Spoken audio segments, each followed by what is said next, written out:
Så nå har vi gleden og æren å invitere ambassadør Avi Nir-Feldklein.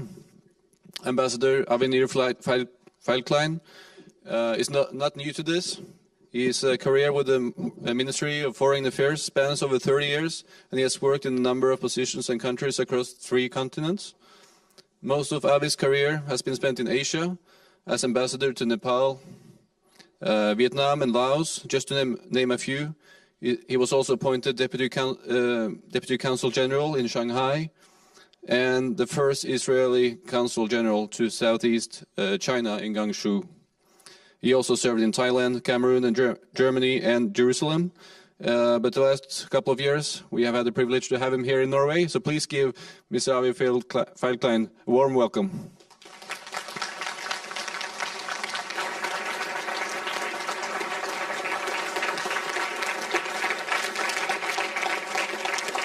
Thank you. Thank you all. It's great to be over here among friends. I'm not used to stand behind the table. I like to move on the stage, but I realize that there's a camera that I need to fit to the screen. And there's another problem. Conrad, which is a dear friend, didn't take any consideration of me and was letting me speak after my good friend Ido, and after Aviva, and Jonathan. I have nothing else to say, nothing smarter to say than what they were saying, but I'll do my best.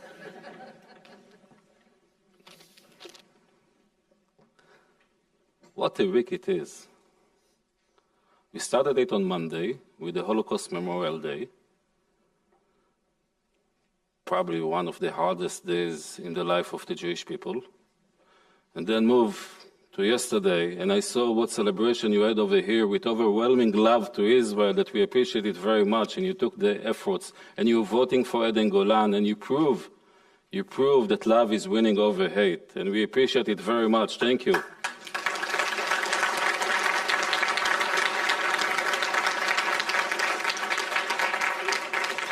And then, tomorrow night we will mark our Independence Day. 76 years since we've been regaining our independence in our 3,800 years old homeland. But before this, tonight 8 p.m. Israel time, we will mark the Memorial Day for the fallen soldiers and to the Israeli civilians that are victims of terror. As I said, this is a very emotional week for us. It's a real roller coaster emotionally. And probably I wouldn't be standing here in front of you today as the ambassador of Israel in Oslo if it wouldn't be for this. I'm being named after my uncle, Avraham Feldklein, that when he was 17 years old, he was killed in the war for the independence of Israel. I'm proud to carry his name. Carrying his name means, for me, since childhood, that I have to deserve to carry his name. And this is right for so many of us in Israel. We have a mission. We have a mission to make our country a better country, a successful country. And usually we are doing a very good job. We are not perfect. Nobody is perfect. This year, not like in any other year, usually in every other year, the focus will be really on the soldiers that have been died in the wars. This year, for the very first time, the focus is going to be on civilians, the civilians that were killed during the biggest crime against the Jewish people since the Holocaust, the October 7th atrocities of Hamas and their assistants and supporters. It was the first time that the war was directed against civilians. Not only civilians, on babies, whole families, sexual crimes. But it's also the first time that the war is directed not only against civilians, the first time that the war in the Middle East is being directed against the Jewish people all over the world. Since October 7th, we're seeing a rise in anti-Semitism in a way that we haven't seen since the Holocaust. When I was in Berlin in 2014, I arrived just at the end of the Protective Edge campaign. People were marching on the street and chanting, Hamas, Hamas, Jews to the gas. But this was taboo. This was not accepted. From 2014, 10 years later, anti-Semitism moved to be from a taboo to another point of view that you might not respect it, but I'm allowed to have it. Something that is popular, trendy.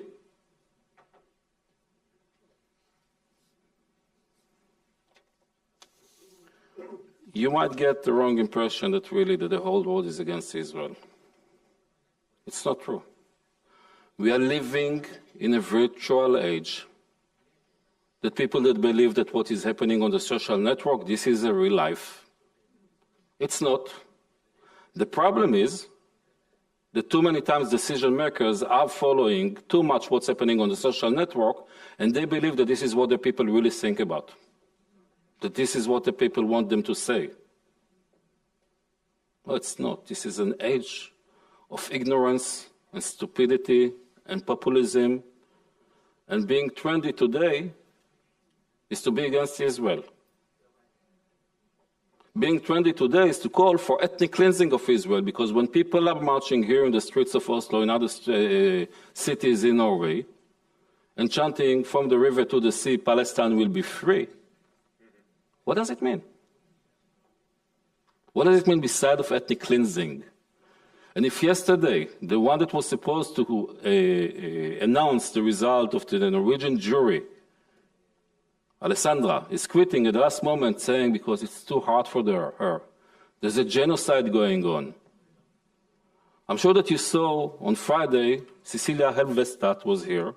I'm sure that she didn't say anything about genocide. She is a respected international law expert. But now everyone in the street became an expert. Genocide. Really? Do they really care about human rights, all those people? Are they really peaceful demonstrators, as they claim to be? All they want is really peace, world peace. We've seen Eden Golan moving in Malmo for the last 1 week with a convoy that even President Biden wouldn't get when he will be going to Malmo. 20-year-old girl, all she wants to do is to sing, and she is being threatened by this peaceful activist, really peaceful activist.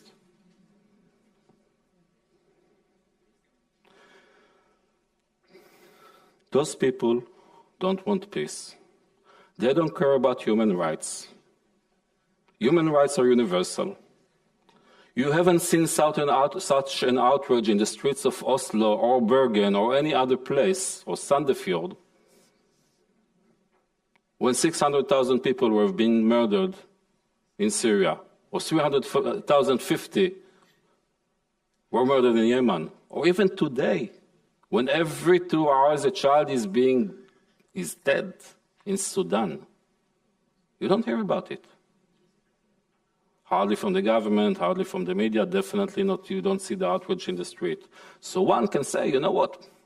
I mean, this is a busy world. We cannot be busy with all conflicts, but we do love the Palestinians and we care about them. You know what? I believe that we here in this room care about them more than they care. Because if they would care about the Palestinians, where was the outrage when the regime in Syria was wiping out the Palestinian refugee camp in Syria? Nobody cares about it. So basically, this is not about the Palestinian even. This is about the hate of Israel. This is not it's about delegitimating our right to exist. And this is about anti-Semitism, pure anti-Semitism. Not all of them. Many of them would be ignorant. As I said, they would just want to be trendy.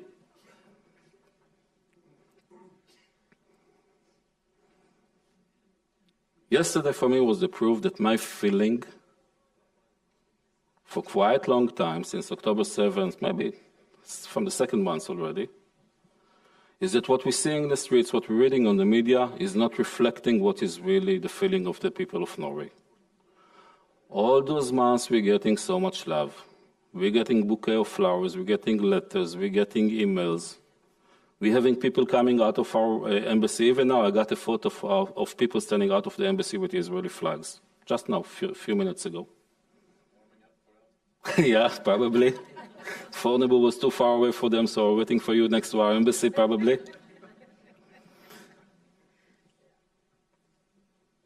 Miff. Membership grew up in 30% roughly since October 7th. Dagen. We thank for the friendship of Weber and Zelbeck. Dagen was growing up in subscription in more than 25% since October 7th. Ikai was growing up. So much friendship, people that before we didn't know them, writing on our behalf, not on our behalf, on their behalf, but in favor of Israel, on social network. People like Ula Osbiones, that is very active. And yesterday was the best example. You saw the jury, that the jury was the establishment, feeling that they shouldn't really have any identification with Israel because who knows, they're going to be criticized. And you saw the people of Europe. 15 countries were giving Israel the first place. 15 countries.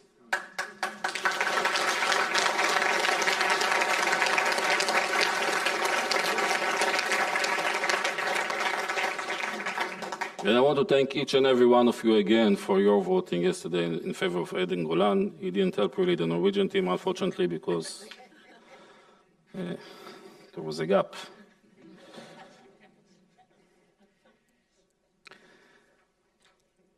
I truly believe that what you've seen yesterday night in the televote of the Eurovision, you're going to be seeing soon in the elections to the European Parliament. Again, it's okay to criticize Israel when we are wrong. This is fine. But it's also okay to stand by Israel.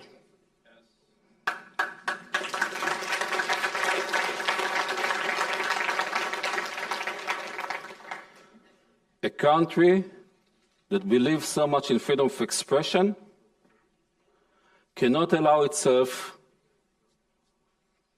to criticize Israel, demonize Israel, tell lies about Israel, and bully those that stand by Israel. If you believe in freedom of expression, it's working for all sides. And we know that it's not working over here for all sides. We saw that when Hanne from Wege was writing only about her experience watching the atrocity movies of Hamas, how she was attacked by Magdi. We know how people in the DMT were attacked by Magdi. Not necessarily by standing by Israel, but by not speaking against Israel. Because if you don't speak against Israel, you are Zionist. And Zionist is a terrible word over here. Christian Zionist, coming as a negative term, not by the mob, by the Church of Norway. I'm a Zionist, I'm a proud Zionist, and I'm happy that we're having so many Zionists, Christian Zionist friends over here in this room and in the streets. We appreciate it.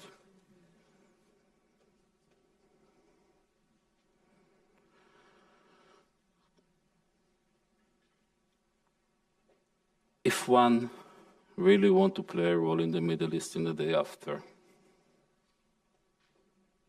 they shouldn't forget that it's not enough to please those that are against Israel. It's important to continue to play a very, very balanced role. Because if not, the people of Israel are going through the hardest time that we had since the establishment of Israel. We look around us. People talking about Gaza. People blaming us for everything that is possible. Yesterday when people were watching the Eurovision, Hezbollah was attacking against Israel from Lebanon. Why? The war is in Gaza. Why do you attack us from Lebanon? And the war with Lebanon started on October 8th. immediately afterwards. Houthis are attacking us from Yemen. The distance between Sana'a to Jerusalem is like the distance between Rome to Oslo. Imagine that Italy will attack you. On why? You are not connected to each other in any other way. Again, I said I'm talking here, I'm speaking after Jonathan and Ido and Aviva. I'm not sure even what you said, but I know that you said smarter things and deeper things. But I guess that you mentioned Iran. At the end of the day, in the middle of Tehran, there's a clock counting backward until the day that they believe that Israel will cease to exist. Silly, foolish, but it will be so only if they didn't really try to achieve it. And they're trying to achieve it day after day. And this is what you're seeing with the Hamas attack, and the Hezbollah attack, and the Houthis attack, and the Shia militia. Doesn't get any reflection over here. So I was hearing Jonathan was being asked about, US, Israel, and so on. We appreciate every friendship that we're getting from everyone, really. At the end of the day, October 7th taught us that it's our responsibility. It's our responsibility to our nation, and no one will save us beside of ourselves. We appreciate the friendship, don't get me wrong. We appreciate the fact that on the day that Iran was attacking us, not only Western countries, US, UK, France were standing by us, actively standing by us, but for the first time in history, Muslim countries were assisting Israel to stop an attack by another Muslim country. This is a first, this is amazing. At the end of the day, it's all about us. And I want to end, before the questions and answer session, I want to end with one last thing. One day, I'll be going back to Israel. And I'm being asked, about how do I feel about the fact that there's a guy standing out of our embassy and every now and then he's burning a flag.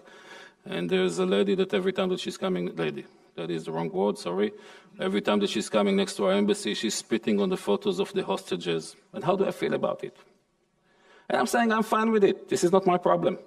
One day I'll be going home. And I respect freedom of expression, and they can do whatever they want. But not everything that is legal is moral. And when the leadership, and when the media, and when the people are not condemning it, this is not about us. Because this is becoming the new normal. It's always starting with the Jews, but it's never ending with the Jews. For the sake of Norway, not for the sake of Israel, for the sake of Norway, it should be condemned. Yes, it's legal. Burn a flag. This is not our problem. And how do I know that this is not our problem? Because when the Israeli football team, under 19, was playing in Shein, those that were attacked were not the Israeli players. Those that were attacked were TV2, NRK reporters, and the police. And what you've seen in Malmo, the disrespect to the law and order in Malmo, and what you see in the UK and in American universities, the disrespect doesn't end with attacks against the Jews. When on a Veteran Day, there's a disrespect for Americans' flag, British flag, Americans' memorials, George Washington memorial. This is not about Israel anymore. This is about your way of life. So it's time to stand against those that even if they have criticism about Israel, criticism is accepted. We're seeing the demonstration for Ukraine. We're seeing the demonstration for the people in Iran. There's a way to conduct it in a peaceful manner. What we're seeing in the streets is violent mob, full with hate. And as I said, it is never ending with us. It is threatening your own society.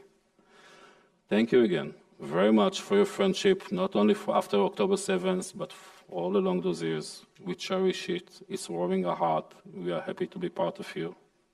And thank you, Konrad, thank you, Miff, thank you for everyone.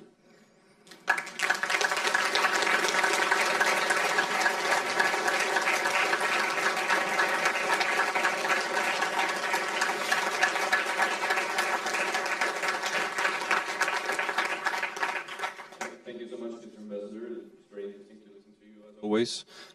Just as a warning, these questions are uncensored, so please take them as you heard them. The first one is, do you think it's possible to teach Espen Barth Eide the truth?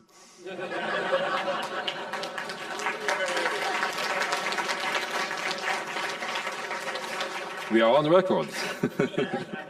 And I'm supposed to be a diplomat, but I'm an Israeli diplomat, so we are not diplomatic.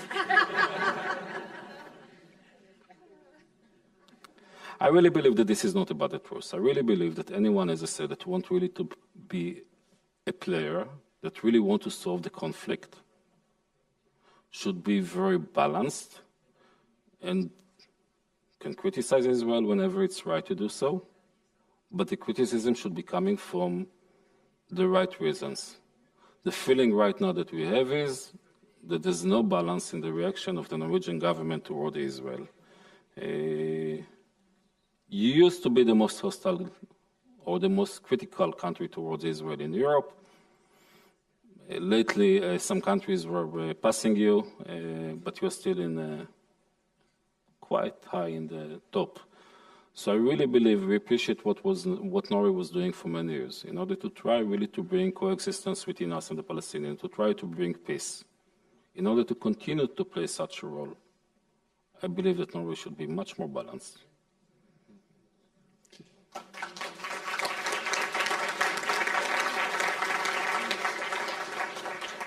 I think we absolutely agree. Why is it so that the Arab countries are not taking in refugees from Gaza, open their borders, and offer them citizenship? Why not? They have the same people, same religion, language, culture. Middle East is a very complex area. It's a good question for them, but I really believe that what we're seeing in the Middle East is that imagine that take Israel right now, from the formula. Much more Arabs, many more Muslims have been killed by Arabs and Muslims by themselves than in the war between Israel and the Palestinians. There's a lot of unrest still going also in the Middle East. And none of those regimes want to, in a way, threaten their own existence or the own stability of the country. And they're looking also into their own needs. And this is a challenging area. We're having Iran trying to destabilize every possible country. It's interesting to see that every country that Iran was reaching ceased to exist as a normal country. Lebanon, that used to be a flourishing country, Beirut was called Paris of the Middle East, after Hezbollah was taking basically over. Hezbollah is taking over. They have a government, but they don't really have a government. They have an army, but they don't have really an army. See what happened with this. Bankrupt country, violent country. Syria, where Iran is playing a very important role. Iraq, they're not really functioning.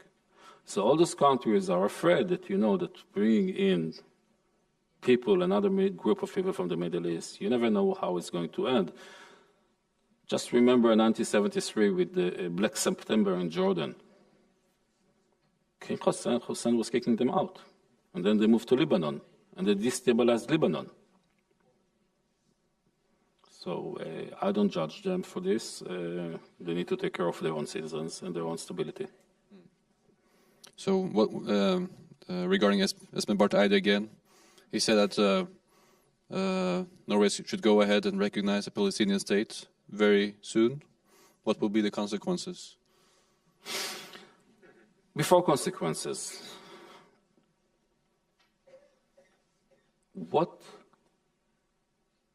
how does the Middle East is going to look on Norway recognizing a Palestinian state? Spain, Ireland, all those countries.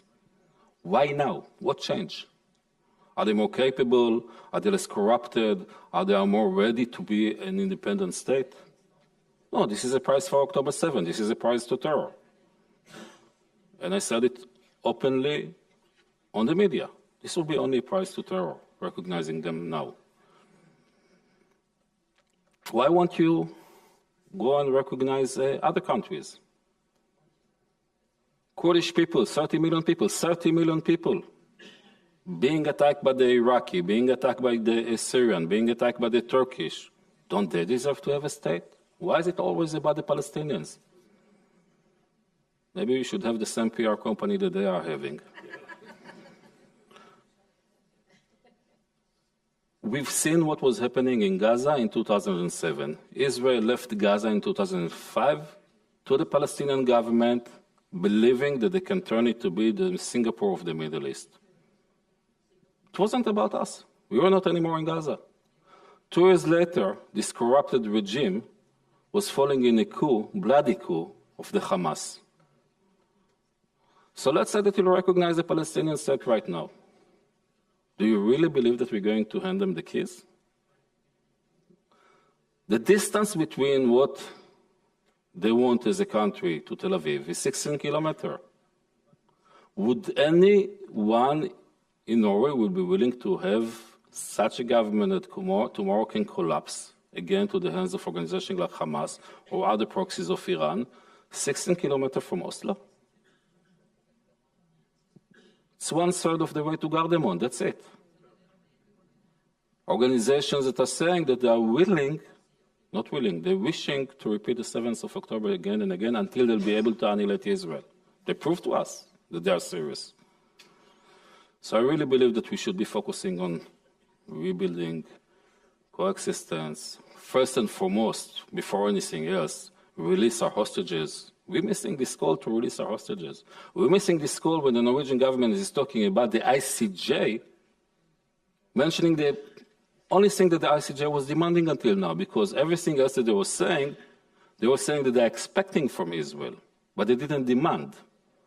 The only thing that they were demanding was the release of the Israeli hostages, unconditional and immediately. This is what we expect the first thing to happen. Before states and ceasefire, would you be leaving 132 Norwegians in the hand of a terror organization and will you be willing to stop your actions in order to release them? No country will do it.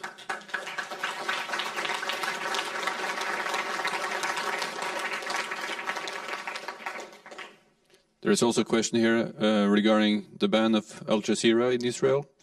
Can you comment on it, perhaps considering the free speech issue and how they act as an anti-Israel agent? And how do you think this will impact on the international community? Al Jazeera is serving, really, most of the time, as the propaganda arm of Hamas. They are spreading chaos all over the Middle East for years. You have to remember that the Gulf countries were basically boycotting Qatar itself for quite a long time, for different destabilizing role that they were playing, them and Al Jazeera. Al Jazeera were admitting that the story that they published of Israeli soldiers raping Palestinian women in Al-Shifa was wrong. They admitted it from different reasons, but they were admitting it. Al Jazeera was the first one to go on October 17th live and blaming Israel for bombing hospital, killing 500 people. The same night that the terrible, huge wave of anti-Semitism was going through all over the world and never ceased since then. Apparently it wasn't Israel, it was Islamic Jihad. Apparently it wasn't the hospital, it was the parking lot. And apparently it was 50 people. But this is Al Jazeera. They're enjoying the chaos. But I have a different question to you, to the Norwegian media that criticize us for banning Al Jazeera on the name of freedom of speech. Yes, I know that when the EU were banning Russia Today, Norway didn't join it. But Norway was not so outrageous about the fact that the EU was banning Russia Today. So why do they have a problem when Israel is taking steps against Al Jazeera? Double standards in a way.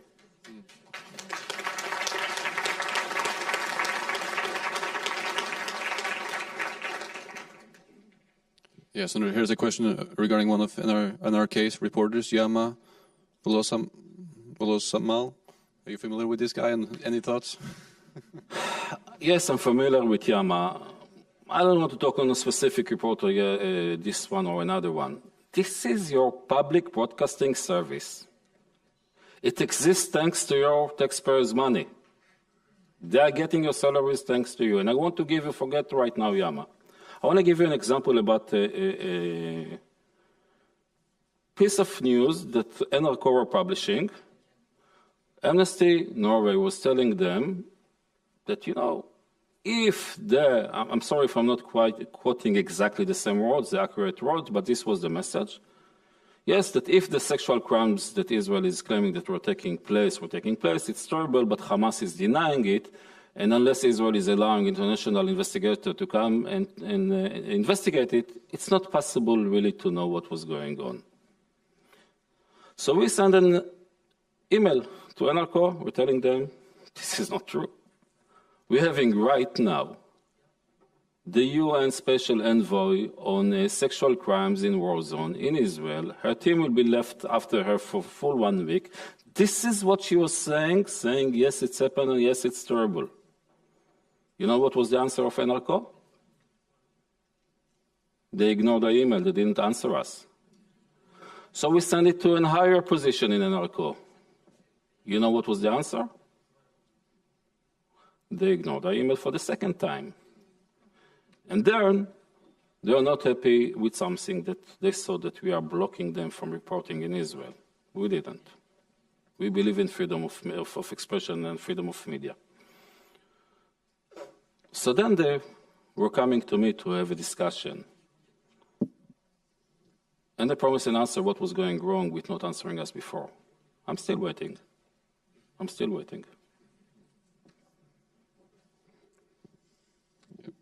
So here's another question. Is it true that Israel is building a field hospital in Rafah? The media said the help organizations did not believe it. Well, there are many organizations and many countries that are building field hospital in Gaza. Israel is doing its utmost to assist with humanitarian efforts. According to the international law, Israel is not supposed to, or is not requested to assist humanitarianly to the people in Gaza. What the law is demanding from us is not to disturb or not to prevent from others to do so. Not only that Israel is not preventing, Israel is actively involved in humanitarian efforts to Gaza. Every day, 10 a.m. in Israel, there's a meeting between the representative of the Israeli army, Egypt, US, and the UN to try to see what are the needs, what are the humanitarian needs in Gaza, in order to make sure that it's reaching there. Jonathan before me was talking about the fact that he's sure that the UNRWA warehouse are filling really with assistance that is not being delivered. Our ability, and we are doing it on a daily basis, to send more trucks to Gaza, and they are there waiting to go into Gaza, it's much bigger than the ability of the UN to distribute it in Gaza.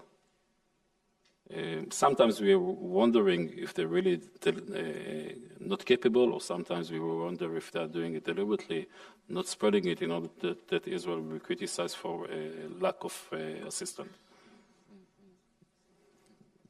Just perhaps as a final, or see there are more questions there coming in.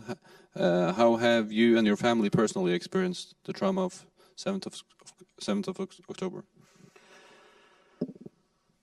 I guess that each and everyone in Israel was seeing the October 7th both on a personal view and a national view. You cannot separate it. I'm saying that tonight we're going to start the Memorial Day in Israel, but we are living in one long Memorial Day since October 7th. We are mourning every day since October 7th. It's not gone, it's not over.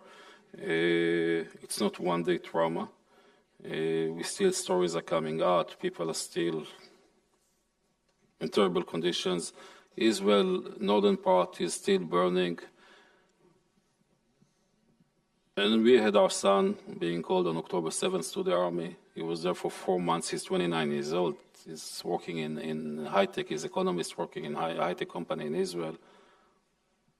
As any other Israeli in his age, for 4 months he was in Gaza. You can just imagine that we didn't sleep in those 4 months, and we just are hoping that he's not going to be drafted again. But this is what is so beautiful in Israel. You're seeing the demonstration in Israel before 7th of October against the government. 39 weeks of demonstration. Demonstration again, today, going out in the street. None of those people, because I'm hearing it also here in Norway many times, yes, your government. No, this is not about the government. This is about the nation as a nation. None of those people that have been demonstrating against the government was drafted to the army even considered for 1 second. They know that this is a fight for the nation. They know that this is a fight against people that are willing to repeat October 7, that they don't want to see our existence.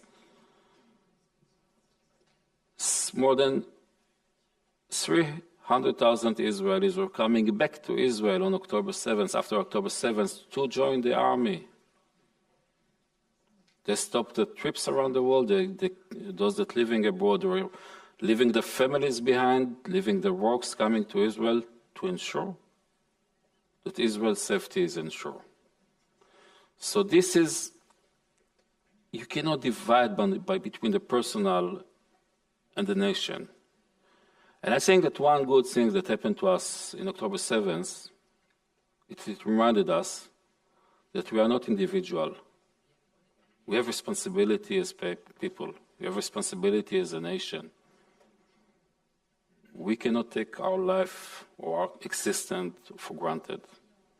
And that brought a lot of beautiful things out of the Israeli nation, and we just need to know how to keep it.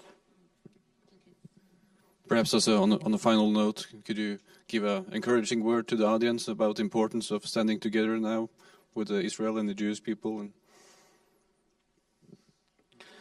You know, if I'll be following only the social media over here or the newspapers, not all of them, some of them, what's happening in the streets with so much hate towards Israel and violence. And we have some people over here that were facing personally the violence in the streets just because they're holding the Israeli flag. All this time, we are feeling and we're knowing, and you've been very active in proving to us that we are not alone. All this time, the light in the relations between Israel and Norway were people like you. Because we understood that what is happening on the media and what is happening in the streets, this is not reflecting the real Norwegian people. This is warming our heart, this is giving us strength, and this is giving us hope that when this war is going to be over, we'll know to rebuild the relations between our two countries and our two people, to bring them to the right place that they should be. So I want to thank you all, again, to thank MIF, but to thank all of you, each and every one of you personally, for what you're doing for us. And I have a request. Write to your members of Storting, write to the members of government, let them know that what's happening on the social media not reflect your opinions. Tell them that this is okay to criticize Israel when it is deserved. But Israel was attacked by a vicious terror organization. And the right thing to do is to stand by the people of Israel, not against them. Thank you all very much.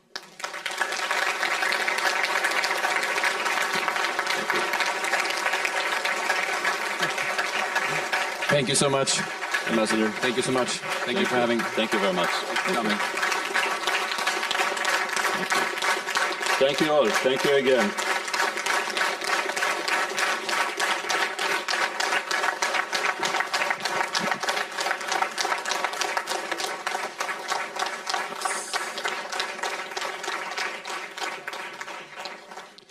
Da har vi kommet til